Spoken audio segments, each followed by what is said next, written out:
घोड़ा चढ़ी आसीबे दुई भाई सत हेबो मालिका जाई फूला मालिका। हरि ओम। बोलिए महापुरुष अच्युतानंद जी की अनंत कोटि ब्रह्मांड नायक महाप्रभु श्री जगतर नाथ जगन्नाथ श्री चरणारविंद तले अनंत कोटि दंडवत करी आपण मानक सिद्धार्थ भक्तिर जाई फूल मालिका को स्वागत करुछु।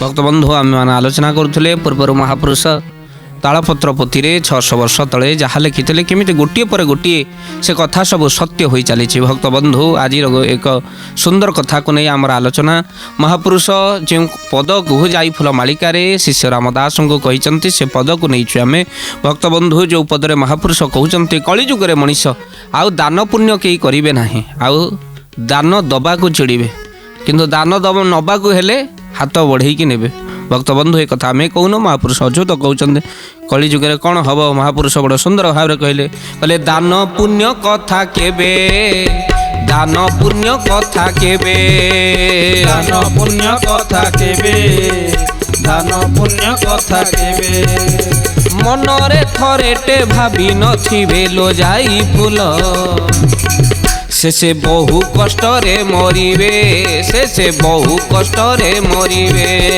से बहु कष्ट रे मरिबे से बहु कष्ट रे मरिबे।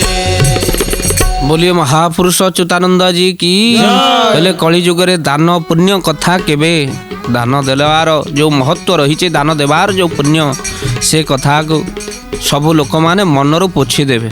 जदि कौनसी भावरे दान बाध्यतामूलक पड़गला दबा को पड़ो खाଇବା बंद करदे गोटे दिनर ना एत टा मोर पड़गला ताको दान देदेली चारिआडे गपी मुझे एत टा देली तेणु दान पुण्य कथा केबे मनरे थरटे भाभी नथिबे लो जाई फूल से बहु कष्ट से माने धन रखी रखी बहु कष्ट मरती। भक्त बंधु दान को उल्टेले नदा तेणु लदा उपरे होता है। भक्त बंधु दान जेते देबे अन्याय अर्जित धन भक्त बंधु क्षमा जदि किछि थाए ता हेउछि दान। भक्त बंधु कलिजुगे दान पुण्य सब नष्ट हो आउ दानी मिलिबे नाही। कलिजुगर लोक माने दान देबा को मन भितर भी चिंता करिवे नाही। कलिजुगरे बिना साधनारे सिद्धि देशे व्यापीची ए व्याधि बिना साधनारे सिद्धि पाइबार इच्छा आउ कलिजुगरे एटा महान व्याधि पलटि जाइए। भक्त बंधु किछि करिबानी पैसा मिलंता कि हे सुधी सज्जन कौटी किछि टंकाटे दबाको पड़ता नहीं किंतु खाइबा को मिलंता कि मागणा खिया आम्भे माने सबू ये मनोवृत्तिर पलटि जाइछु। तेणु महापुरुष से कहले मठ मंदिर को लोक माने जिबे दान दबा को कुंठित हेबे। मो गुरुदेव कहते आसुथिबो जाउथिबो भाबुथिबो घर आणुथिबो खाउथिबो न भाबिबो पर। भक्त बंधु मठ को घर बोली भाबिबो ये जमती घरे आमे दौचे खाऊचे सेमती मठ को मध्य से भाव में भाबिबो मंदिर को से भाबिबो नदेले कोठी मिलिबो।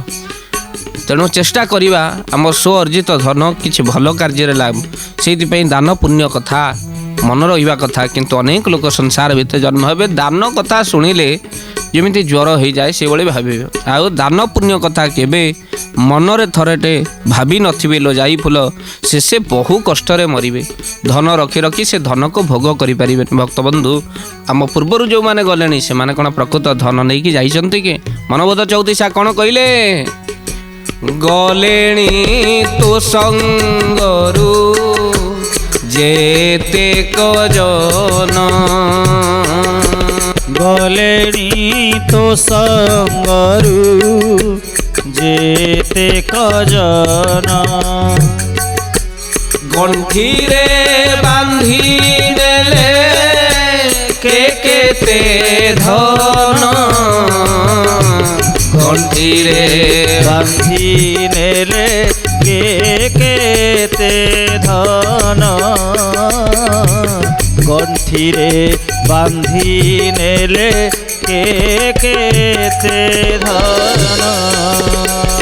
बोलिए महापुरुष अच्युतानंद जी की बोले गलेणी तो संगरु जेतेक जन गंठीरे बांधि नेले के केते धन किए गंठीरे बांधि नेलाणी कि तू नहीं जीवु बिल्कुल रुहे भक्त बंधु तेणु जेते पारिबा निजर सक्षम अनुसार दान देवार आवश्यकता अछि किंतु कली जुगरे लोक माने दान देवा को कुंठित हेबे आ पुनश्च महापुरुष कौन कहिले बोले संसार भितर दान पुण्य उभे जीव महापुरुष कहउचंदी बड़ सुंदर पदरे कहले दान पुण्य पुनि संसारु सर्व उभे जीव पर तंटी चिपा लोकटी महादानी होइब गोविंद गोविंद गोविंद भज राधे गोविंद गोविंद गोविंद गोविंद भज राधे गोविंद। बोलिए महापुरुष अच्युतानंद जी की कहले दान पुण्य पुनि संसार सर्व उभे जीव दान देवा पई कुंठित हेबे लोक माने दान पुण्य संसार भितर उभे जीव आउ पर तंटी चिपा लोकटी परर तंटी चिपा अर्थात जी अन्यर तंटी चिपी धन उपार्जन करुची आउ निजको लोकलोचन परिचित करिया पई दान जे करुची भक्त बंधु से मानकर स्थान कौन हम महादानी से माने बोली बोलाइबे लक्ष लक्ष टंका आनिबे 50,000 टंका दान देखेबे आ 50,000 टंका लुंठन करिवे भक्त बंधु एभली मध्य कली जुगरे घटिब तेणु दान पुण्य संसार उभे जावा सहित पर तंटी चिपा लोकटी बड़ दानी बोलाइब किले आलू 10 जन दयालु मिसिकी दौथिबे फोटो उठिब भक्त बंधु ये समय आसीब एक कथा आमे कहूनु जशवंत दास कोइली मालिका भक्त बंधु कौन कहिले बड़ सुंदर पदरे लोकोइले दान पुण्य न करिबे केहि कोइली दान पुण्य न करिबे के भूमि जल अग्नि वायु व्यापार करई भूमि जल अग्नि वायु व्यापार करई लोकोइले दान पुण्य न करिबे के लोकोइली दान पुण्य न करिबे के। बोलिए महापुरुष अच्युतानंद जी की महापुरुष जशवंत दासंकर कोइली मालिका आमे माने पाठ करूचे लोक कोइली दान पुण्य न करिबे केही आ भूमि जल अग्नि वायु व्यापार करई भक्त बंधु कली जुगरे लोक कौन करिवे दान पुण्य तो करिवे नहीं भूमि व्यापार करिवे भूमि कौन कौन बिकिबे ना भूमि बिकिबे जल बिकिबे अग्नि बिकिबे वायु बिकिबे भक्त बंधु देखंतु महापुरुष 600 वर्ष तले जशवंत दास कहउचंदी भूमि बिकिबे अर्थात जमी बाड़ी सब बिक्री बटा करिवे एबे चली भक्त बंधु जल बिकिबे आपण मानकर पानी बिक्री हबो भक्त बंधु आगुरु पानी बिक्री हो नथिला पानी मध्य बिक्री हबो महापुरुष कहिचंती 600 वर्ष तले महापुरुष अच्युत कहितले कोन कहितले कहले छकरे पानी बिक्री हबो बिकिबे पानी कखारु बौल लो बिकिबे पानी कखारु ओ ब्राह्मण बिकिबे कर्माणी आलुगा दानुआ बिकिबे गोरु जय जगन्नाथ जय जगन्नाथ जय जगन्नाथ जय जगन्नाथ।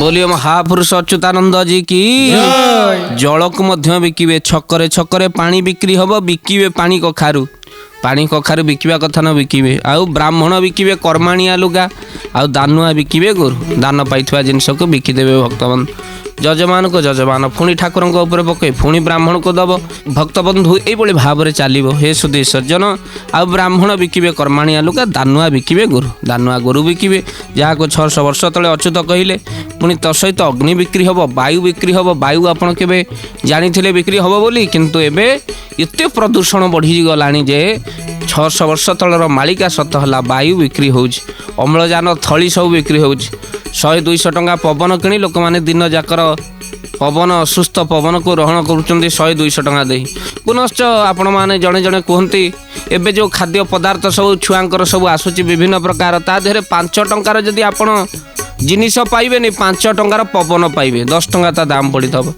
लोक कहे पवन रे पैसा बिक्री होची हे सुधी सज्जन अर्थात पैसा देवा को पड़ुची पवन पाई लोक मैंने सब थट्टा करी कहे 5 टंकार पवन ଆଉ 5 ଟଙ୍କାର ଜିନିଷ ହେଇଗଲା 10 ଟଙ୍କା ନା ନାହିଁ। ତେଣୁ ପବନ ବି ବିକ୍ରି ହେଲାଣି ଭକ୍ତ ବନ୍ଧୁ।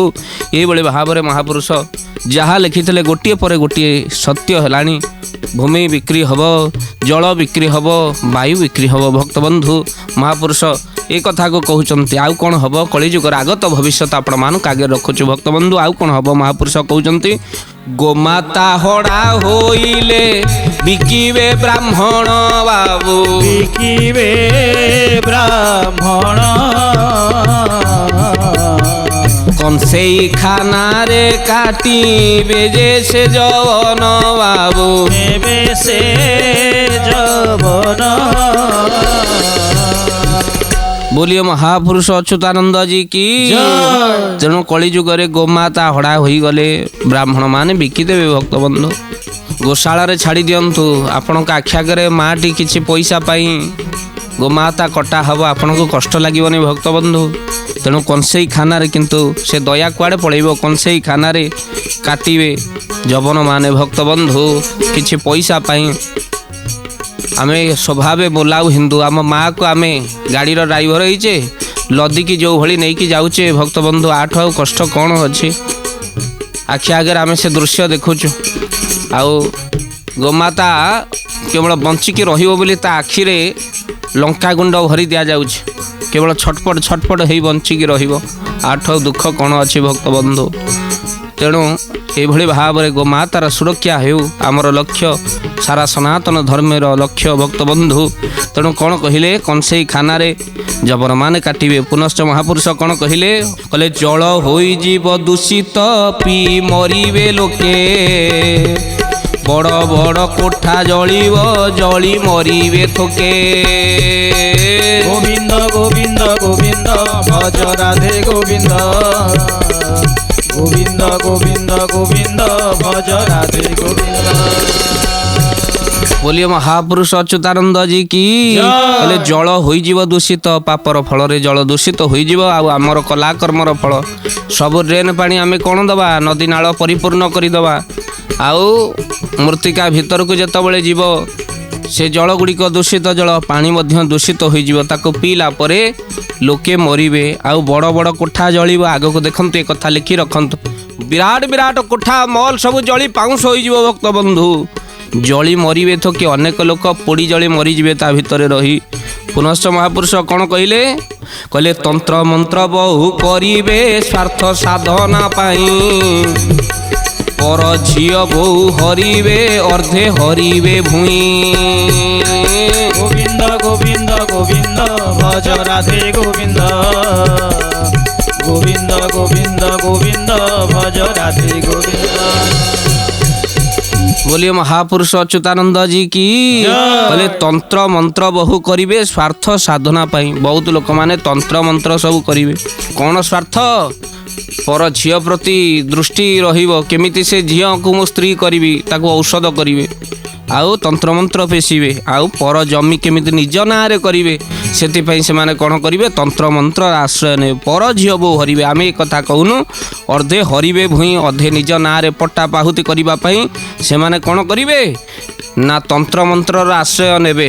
एभली भाव में अंधविश्वास अनेक स्वीकार हेई आज आपण मानकर मुंड गड़ुछि।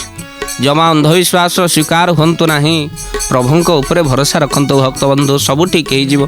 पुनश्च महापुरुष कहते यही समय कौन हम बड़ महत्वपूर्ण गुरुत्वपूर्ण कथाटी आपण मानक कहूँ। महापुरुष लिखिं कौन कहले, आम चैनल माध्यम आपण मानक कहूँ जो कथा को जहाँ कौटी आप शुणी नथिबे भक्त बंधु। महापुरुष कौन कहले, कहले रत्न भंडार जे मुकुला होइब तही किछि न मिलिब बौल लो, तही किछि न मिलिब सिरी तुटी जीव मही मंडल लो एक कथा अटई ध्रुव। जय जगन्नाथ जय जगन्नाथ जय जगन्नाथ जय जगन्नाथ। बोलिए महापुरुष अच्युतानंद जी की। कहले रत्न भंडार जे मुकुला होइब, श्री जगन्नाथ रत्न भंडार मुकुला हब। जहाँ एबे कल्पना जल्पना लगी केतबेले चाबी हजिलानी तो केवल डुप्लिकेट चाबी रे खोजा हलानी जो कल्पना जल्पना ता धरे कौन हम। महापुरुष 600 वर्ष तले कहले आपन को आमे चैनल माध्यम रे कहूचु देखंतु ता धरे कौन मिलिबो। महापुरुष कहले ତହିଁ କିଛି ନ ମିଳିବ, କିଛି ମିଳିବ ନାହିଁ। ଯାହା ଆଶା ଥିଲା କୋଟି କୋଟି ଧନ ମିଳିବ, ସେ ଧନ ଆଉ ମିଳିବ ନାହିଁ। କ'ଣ ହେବ ନା ସିରି ତୁଟିଯିବ ମହିମଣ୍ଡଳରୁ। ଯେତେବେଳେ ଲକ୍ଷ୍ମୀ ଛାଡ଼ିଯିବେ, ଲକ୍ଷ୍ମୀ ଛଡ଼ା ହେଇଯିବ ଦୁନିଆ, ଆଉ ରତ୍ନ ଭଣ୍ଡାର ମଧ୍ୟ ଖାଲି ହୋଇଯିବ। ଏ କଥା ଅଟଇ ଧ୍ରୁବ, ଏ କଥା ସତ୍ୟ ସତ୍ୟ। ମହାପୁରୁଷ ଅଚ୍ୟୁତ କହିଲେ ତ୍ରିବାର ସତ୍ୟ। ଯାହାକୁ ମହାପୁରୁଷ 600 ବର୍ଷ ତଳେ କହୁଛନ୍ତି, ଯାହା ପାଇଁ କଳ୍ପନା ଜଳ୍ପନା ଲାଗି ରହିଛି ରତ୍ନ ଭଣ୍ଡାରରେ କ'ଣ ଅଛି କ'ଣ ଅଛି, ମହାପୁରୁଷ କହିଲେ ତହିଁ କିଛି ନ ମିଳିବ ଭକ୍ତବନ୍ଧୁ, ଆଉ କିଛି ମିଳିବ ନାହିଁ। ହେ ସୁଧୀ ସଜ୍ଜନ, ଯାହାକୁ 600 ବର୍ଷ ତଳେ ଅଚ୍ୟୁତ କହିଲେ, ପୁନଶ୍ଚ ମହାପୁରୁଷ କ'ଣ କହିଲେ, ଏ କଳିଯୁଗରେ ଆଉ କ'ଣ ଘଟଣା ଘଟିବ, ଆଉ କ'ଣ କ'ଣ ସବୁ ମହାପୁରୁଷ ଅଚ୍ୟୁତଙ୍କୁ କହୁଛନ୍ତି, ସେ କଥା ଆମେମାନେ ଆଲୋଚନା କରିବା। ଭକ୍ତବନ୍ଧୁ, ଯେଉଁଭଳି ଭାବରେ କଳିଯୁଗରେ ମାଳିକା ଯାହା କହୁଛି ଗୋଟିଏ ପରେ ଗୋଟିଏ ଆମ୍ଭେମାନେ ଆଖି ସାମ୍ନାରେ ଦେଖି ସାରିଲେଣି ଭକ୍ତବନ୍ଧୁ, ତାହା କେମିତି ସତ୍ୟ ହେଇ ଚାଲୁଛି। ଆଉ ଆଜି ଯେଉଁ କଥାର ଆଲୋଚନା କରୁଛେ ଭକ୍ତବନ୍ଧୁ, ମାଳିକାରେ ମହାପୁରୁଷ କହିଲେ ଯେଉଁ ରତ୍ନ ଭଣ୍ଡାର ତାହା ଶୂନ୍ୟତାରେ ଭରିଯିବ ଭକ୍ତବନ୍ଧୁ। ଶ୍ରୀ ଜଗନ୍ନାଥଙ୍କ ମା ଲକ୍ଷ୍ମୀ ଛାଡ଼ିଗଲେ, ଯେଉଁଭଳି ଭାବରେ ଶ୍ରୀହୀନ ହୋଇଲା ବଡ଼ ଦେଉଳ, ସେଇଭଳି ଭାବରେ ଓଡ଼ିଶା ଯେତେବେଳେ ଲକ୍ଷ୍ମୀ ଛାଡ଼ିଯିବା ଭଳି ଅନ୍ୟାୟ ଅତ୍ୟାଚାର ଅତ୍ୟଧିକ ପାପର ଫଳ ଲକ୍ଷ୍ମୀ ମଧ୍ୟ ଛାଡ଼ିଯିବେ। ଆଉ ଲୋଭରୁ ପାପରୁ ହିଁ ଆମର ମୃତ୍ୟୁ ଘଟିବ। ତେଣୁକରି ସେଇ ପାପଠାରୁ ଭକ୍ତବନ୍ଧୁ ଆପଣମାନେ ଦୂରେଇ ରୁହନ୍ତୁ। ଆପଣମାନଙ୍କୁ ଆମେ ନିବେଦନ କରିବୁ, ଯେଉଁ ପାପରେ ଏ ସଂସାର ବିନାଶ ହୋଇଯିବ, ଜଣଙ୍କ ପାଇଁ ଜଣେ ଭୋଗିବ ଭକ୍ତବନ୍ଧୁ, ସେଇ ପାପରୁ ଆପଣ ଦୂରେଇ ରୁହନ୍ତୁ। ଜଣେ କୁହାଯାଏ ନା, ବାପା ଖାଇଥିଲେ ତାଳ, ପୁଅକୁ ଲାଗଇ କାଳ। ବାପା ଯଦି ଋଣ କରିଛନ୍ତି, ପୁଅ ତାକୁ ଶୁଝିବାକୁ ପଡ଼ିବ। ଏ ଜନ୍ମ ନହେଲେ ମଧ୍ୟ କେତେ ଜନ୍ମରେ ଶୁଝିବାକୁ ପଡ଼ିବ। ଯେହେତୁ ପୁଅ, ଅନ୍ୟମାନେ ଭୁଲ କରିବେ, ତା ଭୁଲର ଦଣ୍ଡ ତ ଆମକୁ ଭୋଗିବାକୁ ପଡ଼ିବ। ବହୁତ ଲୋକମାନେ, ବର୍ଷା ହେଉଛି, ଗୋଟିଏ ଜାଗାରେ ଠିଆ ହେଇଛନ୍ତି, ଗୋଟିଏ ଲୋକର ଆୟୁଷ ସେଇଠି ସମାପ୍ତ ହୋଇଯାଇଥାନ୍ତା, ତାପରେ ଘଡ଼ଘଡ଼ି ପଡ଼ିଥାନ୍ତା, କିନ୍ତୁ ହଠାତ୍ ସେ ଲୋକଟି ଦୌଡ଼ି ଯାଇ ସେ ଜାଗାରେ ଠିଆ ହୋଇଗଲା। ଆଉ ଯେତେବେଳେ ଠିଆ ହୋଇଗଲା, ଘଡ଼ଘଡ଼ି ମାରିଲା କିନ୍ତୁ କିଛି ହେଲାନି। କିଛି ଦିନ ପରେ ସେ ଲୋକଟି ଜଣକୁ ଜାତକ ଦେଖେଇଲା, କହିଲା ଆଜ୍ଞା ଟିକେ ଦେଖିଲେ ନା, ରେ ହେଇ 3 ଦିନ ପୂର୍ବରୁ ତ ତୁମେ ମରିଯିବା କଥା, ହେଲେ ତୁମେ ବଞ୍ଚିଛ କେମିତି? ନା କେମିତି ମରିଯିବା କଥା? ନା ଗୋଟେ ଘଡ଼ଘଡ଼ି ପଡ଼ିକି ତୁମ ଉପରେ ମରିଯିବା କଥା। ଆଚ୍ଛା, ଯେତେବେଳେ ଘଡ଼ଘଡ଼ି ମାରିଲା ଏଇ ସମୟରେ, ନା ହଁ ଘଡ଼ଘଡ଼ି ମାରିଲା। ନା ତୁମେ କେଉଁଠି ଥିଲ? ନା ଜଣେ ସାଧୁ ମୋ ପାଖରେ ବର୍ଷାରେ ଓଦା ହେଇଯିବ ବୋଲି ଠିଆ ହେଇଥିଲି, ମୁଁ ତାଙ୍କରି ପାଖରେ ଠିଆ ହେଇଥିଲି। ନା ଦେଖନ୍ତୁ, ସାଧୁଙ୍କ ପାଖରେ ଠିଆ ହେଲେ ତାଙ୍କର ପୁଣ୍ୟ ଫଳ ଯୋଗୁଁ କିଛି ହେଲା ନାହିଁ, ବର୍ତ୍ତିଗଲେ। କାହିଁକିନା ତାକୁ ଯାହା ବି ଆଘାତ ହେଇଥାନ୍ତା, ସାଧୁଙ୍କୁ ଆଘାତ ହେଇଥାନ୍ତା। ଜଣଙ୍କର ପୁଣ୍ୟ ଫଳ ଯୋଗୁଁ ଜଣେ କେମିତି ରକ୍ଷା ପାଇଯାଏ, ଆଉ ଜଣଙ୍କର ପାପ ଫଳ ଯୋଗୁଁ ଜଣେ କେମିତି ମରିଯାଏ। ଭକ୍ତବନ୍ଧୁ, ଗାଡ଼ିରେ ଯାଉଥିବେ, ଜଣଙ୍କର ବେଳା ଖରାପ ଥିବ, ସିଏ ଚଲାଉଥିବ, ସିଏ ପଇଲା ମାନେ ଆପଣ ପଡ଼ିବେ, ସିଏ ମଲା ମାନେ ଆପଣ ମରିବେ ବା ଖଣ୍ଡିଆ ଖାଇବେରା ହେବେ। ତେଣୁ ହେ ସୁଧୀ ସଜ୍ଜନ, ମହାପୁରୁଷ ଯାହା ଲେଖିଛନ୍ତି ଗୋଟିଏ ପରେ ଗୋଟିଏ କିଭଳି ସତ୍ୟ ହେଉଛି, ସେ କଥା ଆମେ ଆଲୋଚନା କରିବୁ।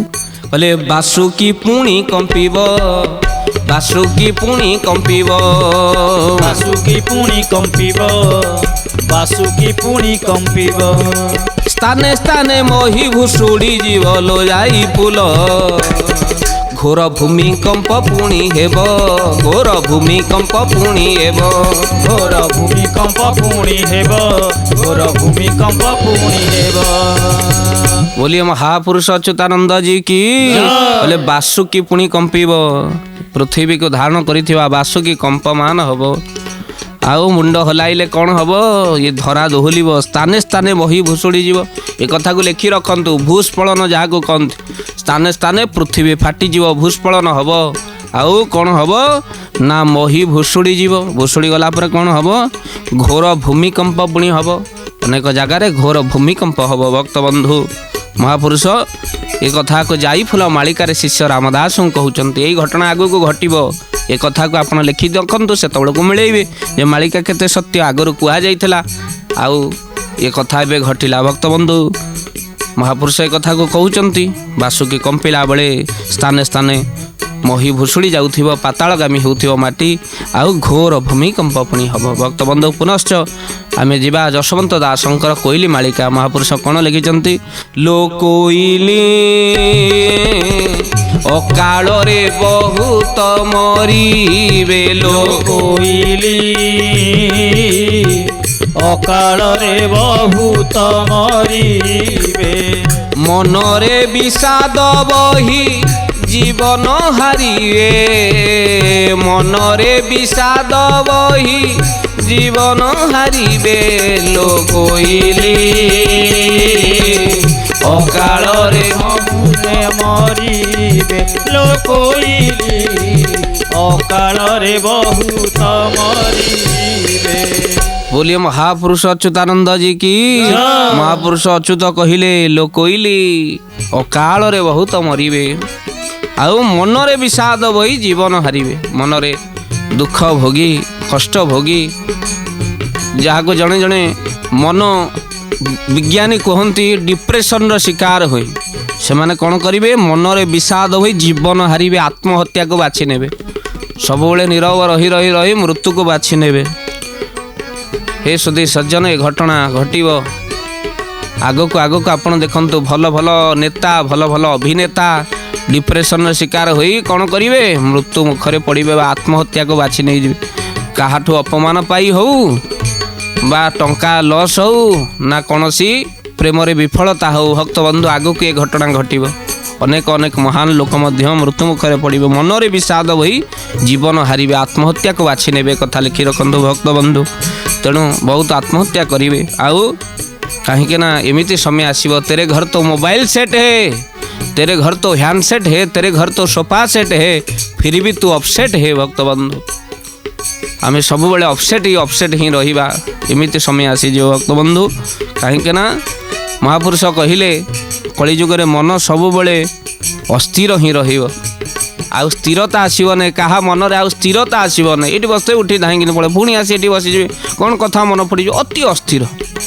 आ स्थिरता हूँ गोटे साधना तेणु स्थिरता रखा चेष्टा करंतु मन अस्थिर रहिले सब सरीज भक्त बंधु व्यासंकर मन अस्थिर मन अस्थिर व्यासंकर होती नारद आसी पहुँचते हे व्यास कहीं तुम मन अस्थिर ना अष्टादश पुराण रचना कली तथापि तो मन स्थिर हो पारुनी आपण उपाय बतातु व्यास को उपाय बतई नारद कौन उपाय बतैले कहले हे व्यास तो मन को स्थिर करने जड़े केवल पार जड़े जड़े कहते मो मन स्थिर हो पारे कौन करवा ये पदरे तार समाधान अच्छी व्यास को नारद कहते नवाक्षरी छंद ओडिया भागवत कौन कहले भागवत रे ए मन स्थिर करिबारे गोविंद बिना केहू पारे गोविंद गोविंद गोविंद पदु गड़ुछि मकरंद ए मन